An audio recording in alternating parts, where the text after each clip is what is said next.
আপনারা দেখছেন FS RL ভিডিওটি ভালো লাগলে আমাদের চ্যানেলটিকে সাবস্ক্রাইব করে আমাদের পাশে থাকা বেল আইকনটি প্রেস করে আমাদের সাথে কারণ আমরা সেই শুভেন্দু আর দেখছি না যে শুভেন্দুকে আমরা দেখেছিলাম।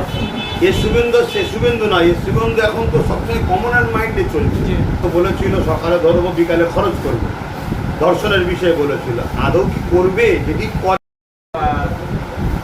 বুদ্ধিজীবী হিসেবে ধর্ষণ ও নারী নির্যাতনের বিরুদ্ধে আরও যাতে কঠোর আইন বিল পাস করে সেই হিসেবে কিছু বলবেন সরকারের কাছে? আমি বহু আন্দোলন করেছি, আজও আপনাদের মিডিয়াতে মানুষকে বলছি, শোনেন, সরকার যদি মনে করে আমি জনগণের গরিব মানুষদের বা নারীদের ইজ্জতের দাম দেব না, সে সরকারকে তো আর বলে বলে জাগানো যায় না। সরকারের রুচি থাকা দরকার। যে সরকার বসেছে, সরকার তো বলেছিল সকালে ধরবো বিকালে খরচ করবো, দর্শনের বিষয়ে বলেছিল।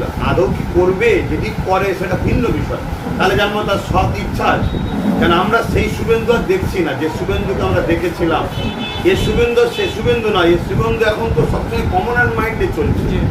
সব সময় আমরা অত পার্সেন্ট, এই ভাঙরে বললো না আমরা 70%, আরে আমরা কি, আমরা তো সবাই।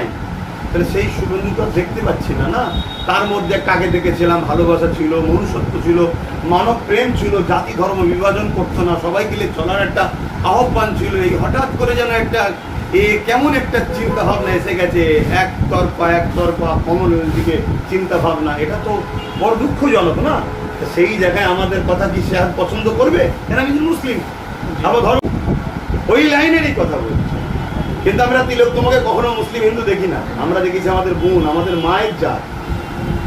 আমি প্রত্যেকটা প্রোগ্রামে গিয়ে, আজকের দিনেও প্রোগ্রামে গেলেও বলি, যদি ভালো আদর্শবান ছেলে তৈরি করতে পারো, সে যদি ডাক্তার হয়, তাহলে তিলোত্তমা বোনকে মতো কোনো বোন অঘটন ঘটবে না। ডাক্তার যদি ভালো আদর্শবান না হয়, তাহলে তিলোত্তমার মতো ঘটনা ঘটবে। আজও মানুষকে আমি স্মরণ করাই।